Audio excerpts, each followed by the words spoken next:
Hey, welcome back. Today we're going to be checking out a suspension shock absorbing bike stem, and it's by Cirrus Cycles called Kinekt.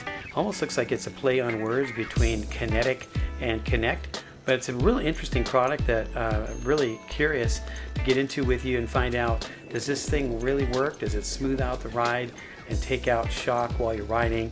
Is it worth the money? And so I bought this about a year ago, so I've got a lot of riding on it, and I'm going to share my experience. And for me, it kind of came out of necessity because I started developing some neck pain and issues in my cervical neck.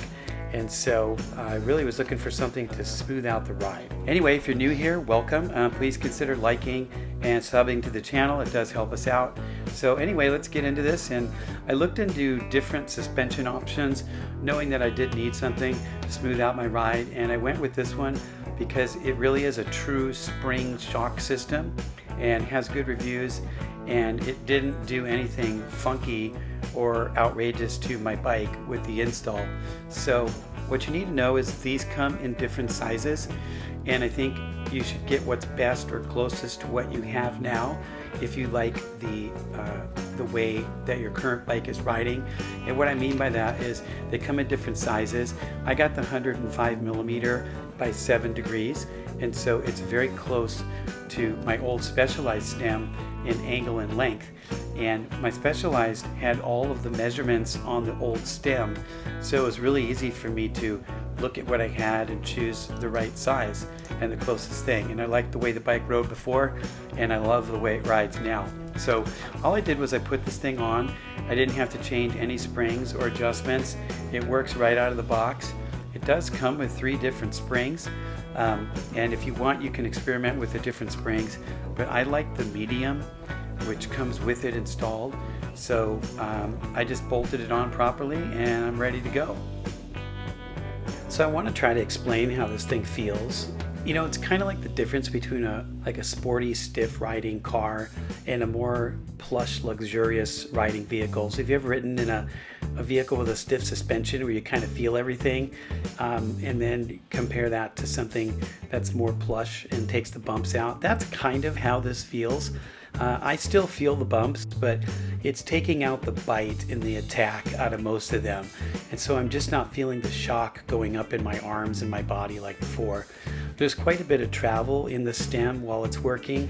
So when that thing is moving, it's taking the shock and impact out, and it's not, it's going into the stem and not your arms. So you might also want to look into a suspension seat post if you really want the smoothest ride out there, but I have a plush comfort seat, so I don't feel like I need a suspension seat post right now. This shock stem has been an enormous upgrade for me, but some people might be wondering about that, so I thought I'd mention it. So pros and cons. The pros would be it's fairly easy to install, and it doesn't distort your hand movement when it's working. And you can see that in the manual with the up-down arrows. There's no wrist twisting that's happening like some of the competitor options out there.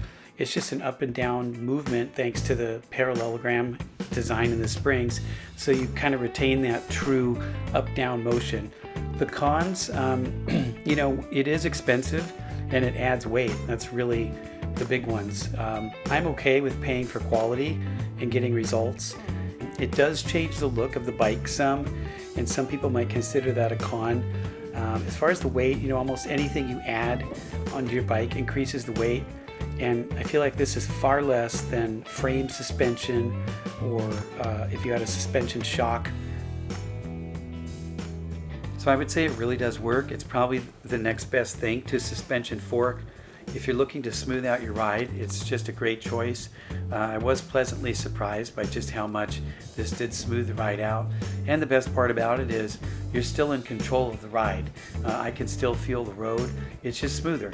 And I would say that's true on pavement, bike paths, and dirt paths, and maybe even some light trails. So the main reason, just kind of wrapping up here, the main reason I went with the Kinekt is it is a true shock spring system. And some of the competitors are using like these rubber dampener shocks. And the thing is, those have a lifespan and they do have to be replaced. So let's just say that the lifespan on some of those rubber dampener shocks is 3 years. I know already that after 1 to 2 years of riding, it's not going to be the same as it was when it was new. And so cars are still using springs and shocks for struts. And as you know, shocks and struts and even like coil springs and stuff, a lot of that stuff lasts well over 100,000 miles. And I just like that concept on my bike. So anyway, check this out. It is a nice upgrade. I left a link for you in the video description box. So do you have a suspension bike now? Or is your road or hybrid bike kind of knocking you around? Let me know in comments what you're riding and how it's treating you, and if you think that this would help you out, because it has for me. So thanks for watching, and I'll see you next time.